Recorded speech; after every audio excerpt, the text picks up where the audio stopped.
Hi, this is Wendy from Knitters Brewing, and I'm going to talk today about how to put front bands on this cardigan. And now I have a specific pattern that I'm working on, but I'm going to try to speak to this fairly generally so that the concepts will apply to other projects you might be working on.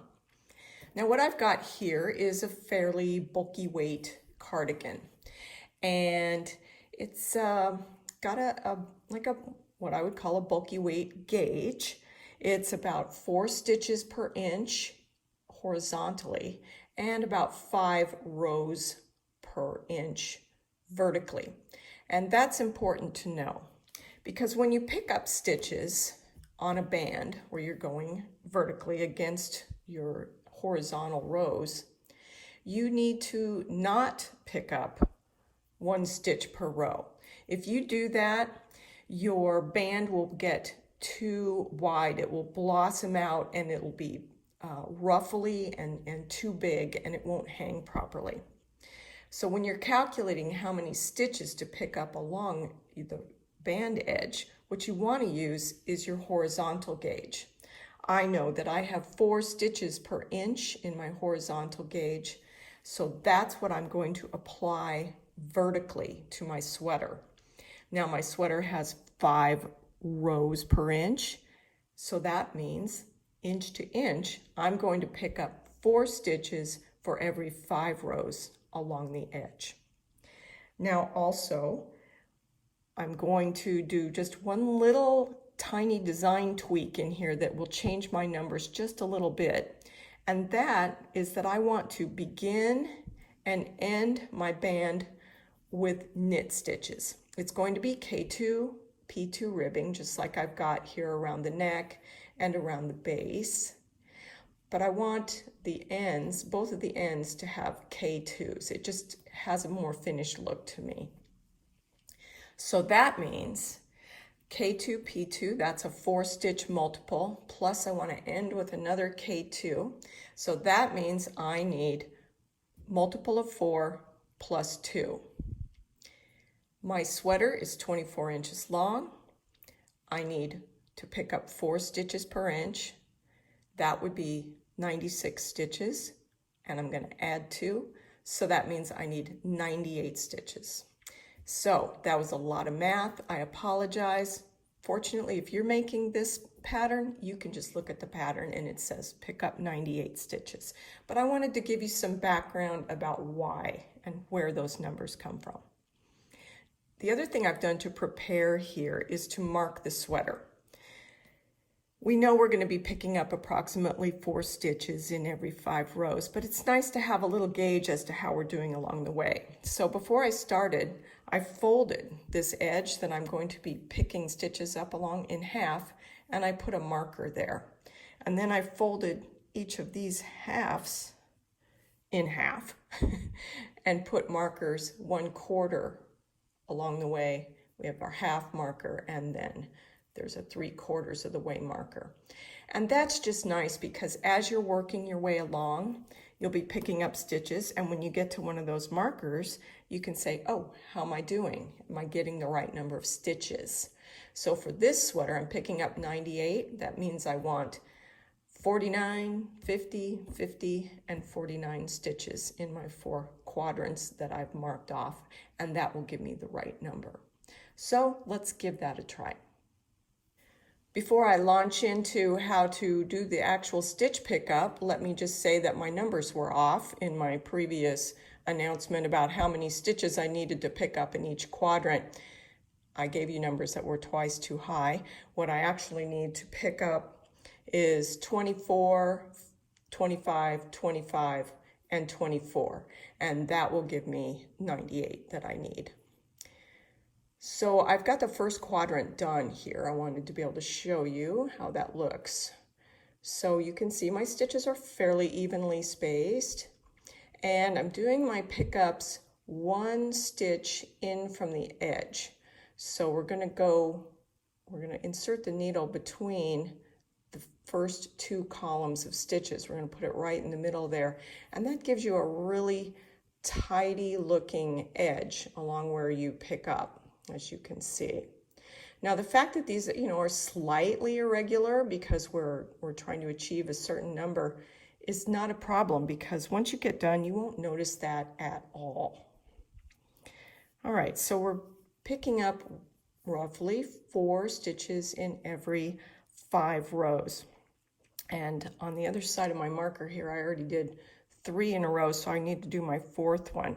So we're going to insert the needle between the first and second columns of stitches and wrap it around and pull it through. It's kind of just like knitting.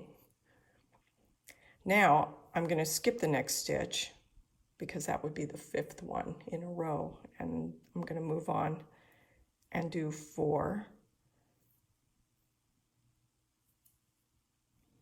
It's nice with a large gauge project, it's very easy to see where to stick your needle. 3 and 4.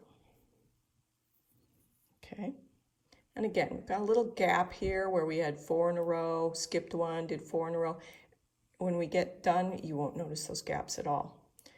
Now I'm going to skip another one and pick up 4. So this is how it's going to go to the very end. As I get close to the end, I want to make sure I've got the number I need to be able to have 2 knits on the end. So what I'll do is when I get close to the end,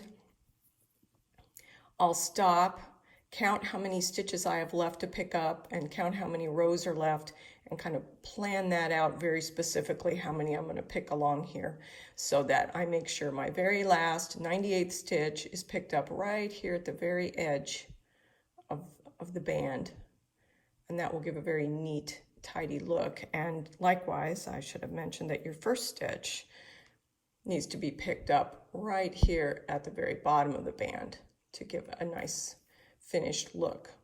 So I'm going to go ahead and finish my pickups, and then we'll come back. I've finished picking up my 98 stitches, and I also did the first 2 rows of ribbing on the band so that you could more easily see what's going on here. So let's pull it in a little closer, and you can see the features of this are that you've got one nice tidy edge of a vertical row of stitches from which your band is coming out from perpendicularly along the side. Let's look at it this way. It looks very, very tidy that way. And then on the inside, you have the one stitch that you used as your selvage when you were picking up all your stitches. And then everything is, see, looking very evenly spaced, even though we know we skipped a stitch or 2 along the way to get the count right. So the next thing I'm going to show you is how to place and make the buttonholes for the band. Here's another finished example of this sweater that shows how we place the buttonholes. This is the right front of the sweater. It has the buttonholes. The left front of the sweater is the side that the buttons are sewn onto. The button bands are picked up identically for each side. The only difference is that on the right side of the front, we're going to make buttonholes. And the buttonholes are not very big. They don't have to be big at all. Here's one. When you're working at a large gauge like this, just 1 yarn over is big enough to be a buttonhole, particularly for buttons that aren't that big. These are 5/8 of an inch or 15 millimeters. So they work very well with just a yarn over. Anything bigger, then you run the risk of the buttons slipping out all the time. Now to place them, you want to have them be approximately 3 inches or so apart from each other. And you want the first one to be at the top of the sweater. And we're going to put them into the purl valleys rather than the knit mountains, let's call it that, in the ribbing. So when we're marking the sweater, we're going to put the first one into the first pearl valley at the neck. And then we're going to count 1, 2, 3, and then that's where the next yarn over buttonhole is going to go. And it'll continue that way all the way to the end. And when you get to the end, if your very last buttonhole ends up being at this very last pearl valley, I would just skip it. Nobody's going to use a button clear down there, and it looks funny. So if your button ends up here, your last one, that's fine, because nobody buttons it all the way down there anyway. Okay, so let's look at the sweater that we're working on and how we'll lay this out. I've marked the location for all my buttonholes on this blue sweater now. So the first one is going to be where this first pearl valley is, and I just put the marker in right before those 2 pearl valley stitches.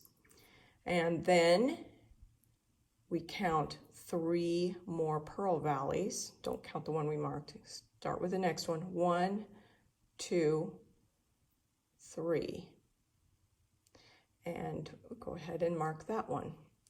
Now we count 1, 2, 3, and mark that one. So we keep doing that all the way down. And my last one ended up right here on this pearl valley. I only had 1, 2 pearl valleys left to go, so there wasn't enough room to space another marker in there. So now I'll show you how to knit the buttonholes. For this project, the buttonhole installation row, for lack of better words, is a wrong side row. It's no big deal. We're just doing knits and purls like ribbing. So what we're going to do is we're going to work up to each of our markers, and then we're going to do a K2 together, yarn over. Easy peasy. So you just work in pattern, your normal ribbing pattern.